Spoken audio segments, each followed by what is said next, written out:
kami dari kelompok 2 beranggotakan saya sendiri, Emma Sukmawati, saya Irfan Trianjawati, saya Arif Ardianto, saya Nandai Najib, akan berkunjung ke Mas Tani Farm yang beralamatkan di Bulurejo, Siraman, Wonosari, Kabupaten Gunung Kidul.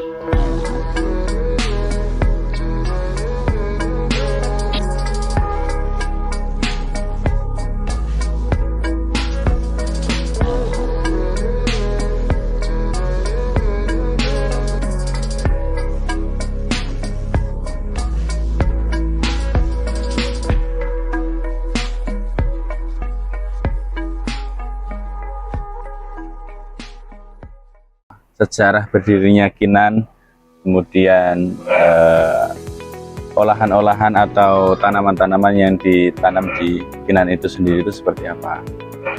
Mungkin bisa dimulai dari sejarah berdirinya Kinan dan Mas Tani Farm ini, Mas. Oke, siap. Terima kasih Mas Kit, kemudian teman-teman dari UGK. Nah, sejarah berdirinya itu mulai dari Mas Tani Farm ya. Iya. Awal mulanya itu tahun 2018.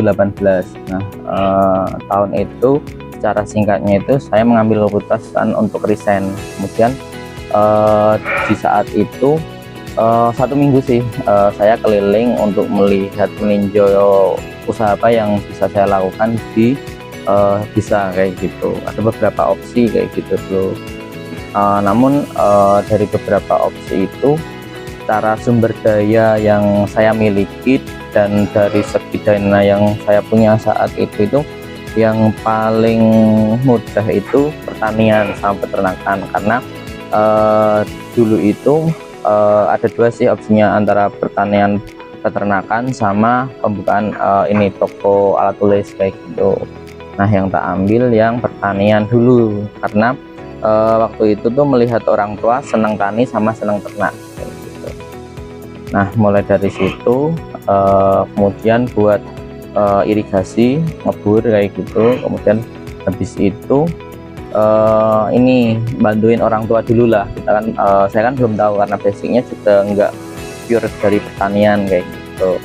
Nah, dari situ saya bantuin, kemudian dikasih lahan 500 meter untuk digarap monggo lah jadi orang tua kayak gitu. Saya tanamin pertama itu sayur, dulu itu sawi kayak gitu. Nah, dari situ kok ngerasain lumayan cepet juga, terus ada hasilnya kayak gitu paling enggak. Terus kemudian dari situ nembung sama orang tua mau saya fokusin di pertanian kayak gitu.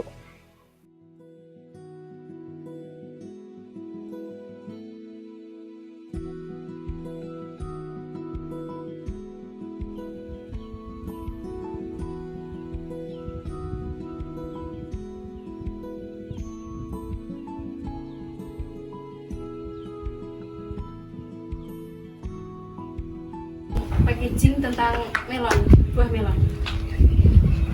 Apakah ada standar sertifikat tertentu yang diikuti dalam proses pengemasan buah melon tersebut? Kalau untuk standar yang diikuti itu tidak ada, sama kita sama tim itu kreativitas kami itu biar bisa menarik konsumen. Kemudian apa yang digunakan untuk mengemas tersebut dan bagaimana proses pengemasan itu? Untuk pengemasan itu misalnya kalau pas pengiriman atau di tempat ini terus sama pengiriman juga. ya, kalau di tempat itu biasanya kemasan ya kita sederhana aja. Biasanya kalau pengemasan itu label itu termasuk packaging nggak? Ya. Jadi di datanya itu kita kasih kayak label. Biasanya tertera kayak tulisan kiloannya berapa, terus harganya berapa. Itu biasanya itu kita juga ada namanya. Jadi sebelum panen itu biasanya kita buka PO dan nanti kita tulis itu dari siapa yang pesen seperti itu. Terus kalau untuk dari sini pulang ya sudah sih kayak di kasih kan.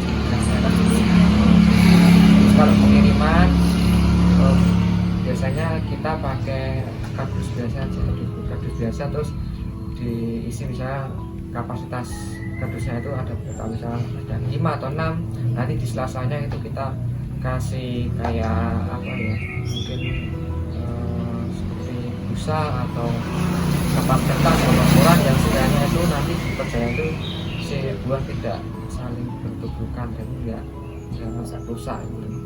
Itu udah sampai mana ya mas? Kalau yang dikirim itu ya mayoritas itu daerah sini Gunung Kidul, cuma ya paling jauh tuh mana mas? Tangerang ya mas? Tangerang. Ya PSD itu paling jauh. Untuk penyortiran, apa saja kriteria yang digunakan untuk menyortir buah melon sesuai berat, ukuran atau tingkat kematangan? Untuk penyortiran biasanya kita apa ya mbak, tergantung buahnya sih, tapi yang jelas rata-rata dilihat dulu, terus dilihat kemudian tingkat sama tingkat kematangan si buah itu kan setiap jenis buah itu mempunyai beda-beda karakter. Nanti kita lihat buah yang paling matang dulu itu seperti apa, terus nanti dilihat bobotnya sama bentuk. Biasanya kita bentuknya cari yang presisi, dari bulat presisi, atau ya kalau lonjong yang benar-benar lonjong gitu. Kalau yang naiknya itu yang naiknya sekiranya karakternya rapat, dan menandakan kalau buah itu sudah benar-benar buah. Untuk berat rata-rata ya kita di atas 1 kilo sampai 2 kilo itu kalau itu kondisi bagus ya mbak. Soalnya kalau tanaman itu kan beda-beda ya, tapi yang kita usahain untuk berat itu di antara 1 sampai 2 kilo lah. Penyortiran itu dilakukan secara manual atau Untuk penyortiran yang kita lakukan dengan manual aja.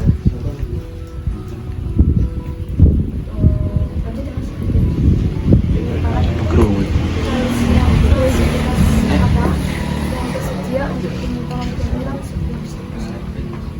Kalau fasilitas khusus kita nggak ada, cuma paling kita itu strateginya mau dikirim kapan atau mau dipetik, misalnya kalau dari yang PO itu mau diambil kapan gitu. Nah, nanti kita petiknya itu mepet sama pengiriman atau enggak mepet sama pengiriman. Paling penyimpanan yang disimpan di kacang aja sebelum dikirim. Nggak ada tempat khusus.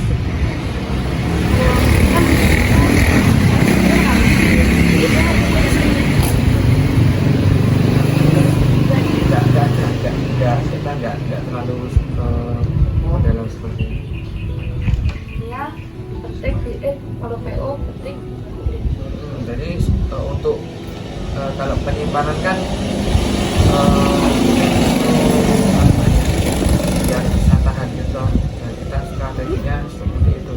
Jadi yang metik itu dari pohonnya itu mepet sebelum kirim atau sebelum buah itu diambil oleh si konsumen sampai ke